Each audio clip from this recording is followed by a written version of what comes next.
Morning বন্ধুরা, তোমরা সবাই কেমন আছো? আশা করছি সবাই ভালো আছো, সুস্থ আছো, আর আমিও ভালো আছি। মৌমিতা বিশ্বাস লাইফস্টাইল চ্যানেলে তোমাদের সবাইকে ওয়েলকাম। আজ শনিবার, এখন বাজে সকাল 8টা। এখন আমি রান্না করতে যাব। তো দেখো, আমি ফ্রিজের থেকে ডিম বার করে নিলাম। আজ হবে ডিমের ঝোল। তো চলো ডিমগুলো নিয়ে এখন রান্নাঘরে যাই। আর আজকে এই ডিম রান্না করতে গিয়ে যা হয়েছে, তোমরা ভিডিওটা দেখতে থাকো, তাহলেই বুঝতে পারবে। ভিডিওটা স্কিপ না করে পুরোটা দেখো, আশা করি ভালো লাগবে। আজকে একটু অন্যরকমভাবে ডিম রান্না করব। তো দেখো, প্রথমে আমি ডিমগুলোকে সেদ্ধ করতে বসিয়ে দিলাম। আর এখন চলে এসেছি আমি আলু কেটে নেব। তো আলুগুলোকে প্রথমে কেটে নেব। আর তারপরে দেখো, এর সঙ্গে আমাদের গাছে বেগুন ছিল, সেই বেগুনগুলোকেও লম্বা লম্বা করে কেটে নেব। আজকে হচ্ছে আলু আর বেগুন দিয়ে আর ডিমগুলোকে মাঝখান থেকে কেটে নিয়ে ভেজে তারপরে রান্না করব। কারো কাছে একজন শুনেছিলাম যে এরকম করলে নাকি ভালো লাগে। আমি এরকমভাবে কখনো করিনি, আজকেই প্রথম করব। তো দেখো রান্না করতে গিয়ে কি হয়। তো এই যে আমার আলু কাটা প্রায় হয়ে গেছে। এখন আমি বেগুনগুলোকেও কেটে নেব। তো চলো বেগুনগুলোকে কেটে নিই।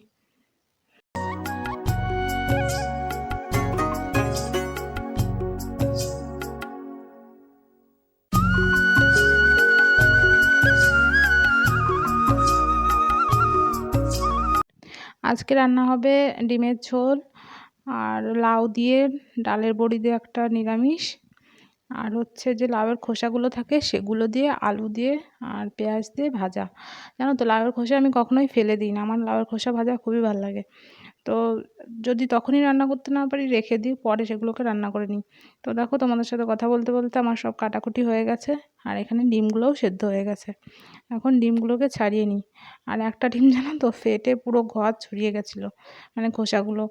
তো এখন ডিমগুলোকে ছাড়িয়ে নেবো। আর ওইদিকে দেখো, আমার ননদ দিয়ে দিল চাল। তো সব কিছু গুছিয়ে নিয়ে একবারে রান্না করতে বসবো। আমি আবার একবারে মানে পারি না, একদিকে রান্না একদিকে মশলা বাটা, এভাবে পারি না বলে কী করি, একবারে সব গুছিয়ে নিয়ে তারপরে রান্না করি। তো এখানে দেখো, কড়াই গরম করে আমি তেল দিয়ে দিয়েছি।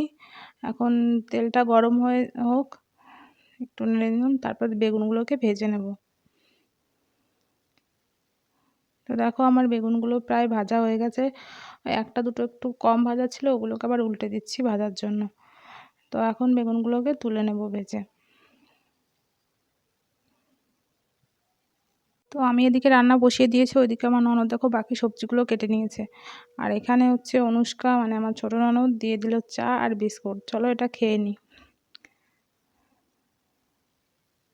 আর এখানে দেখো, আমার বেগুনগুলো ভাজা হয়ে গেছে, এখন এগুলোকে তুলে নিচ্ছি। আর ওই তেলের মধ্যে আমি এখন আলুগুলোকে ভেজে নেব। এই যে আলুগুলোকে লাল লাল করে ভেজে নিলাম, এখন তুলে নিচ্ছি। তারপর এখন ডিমগুলোকে মাঝখান থেকে দেখো কেটে নিয়েছি, আর একটু তেল দিয়ে দিলাম, তেলটা কম হয়ে গেছিলো। আর এই যে ডিমের মধ্যে একটু দিয়ে দিলাম লবণ, আর একটু হলুদ গুঁড়ো দিয়ে দেবো। দিয়ে এখন ডিমগুলোকে ভাজতে দেবো। না জানি কি হয়েছিল, ডিমগুলো যেই না কড়াইতে দিয়েছি, একটু পরে কি হয়েছে, তেলের মধ্যে পুরো ফেনা ফেনা হয়ে গেছে।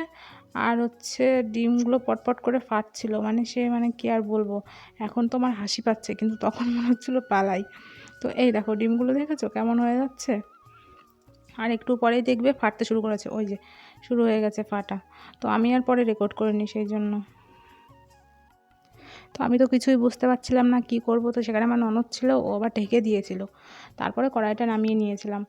তো যাই হোক, তারপরে ডিমগুলোকে মোটামুটি ভেজে নিয়ে দেখো, তেলের মধ্যে দিয়ে দিলাম গোটা জিরে ফোড়ন, দিয়ে তার মধ্যে দিয়ে দেবো পেঁয়াজ।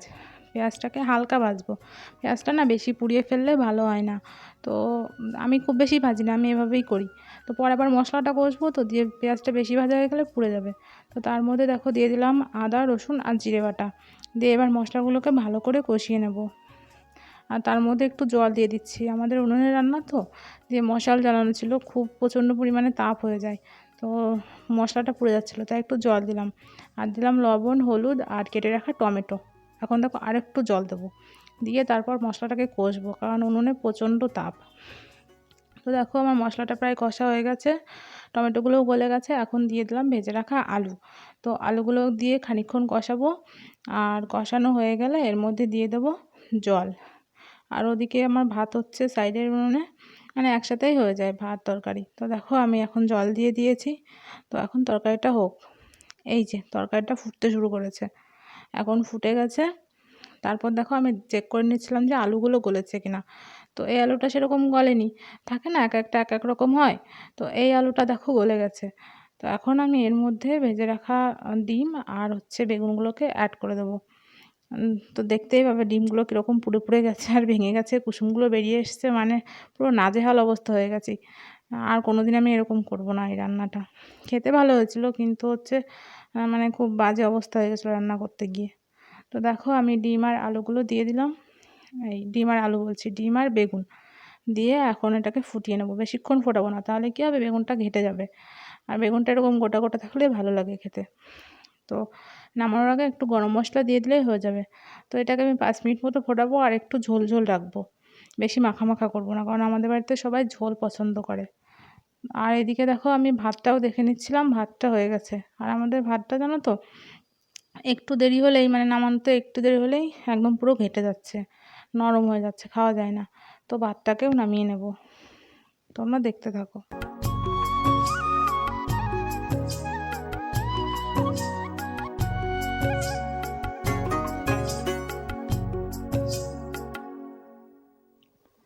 এই যে এখানে আমার বেগুন আর আলু দিয়ে ডিমের ঝোল রেডি হয়ে গেছে।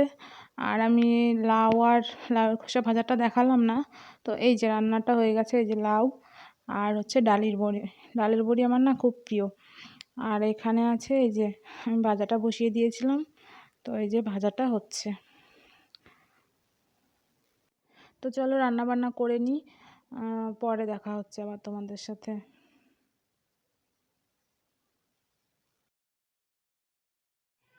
তো এই দেখো আমি এখন ভাত নিয়ে বসে গেছি, আমি খেয়ে নেব। আর তারপর কোনো কাজ ছিল না, দিয়ে এই ব্লাউজটা সেলাই করতে এখনকার ব্লাউজের হুক লাগানোর ঘরগুলো না থাকে না, তো আমি দেখো এখন নিজেই বসিয়ে নিচ্ছি। তো আজকের ব্লগটা এখানেই আমি শেষ করছি। যদি ব্লগটা তোমাদের ভালো লাগে অবশ্যই আমার চ্যানেলটাকে সাবস্ক্রাইব করো আর লাইক কমেন্ট শেয়ার করে দিও। তো দেখা হবে পরবর্তী ব্লগে, ততক্ষণ টাটা।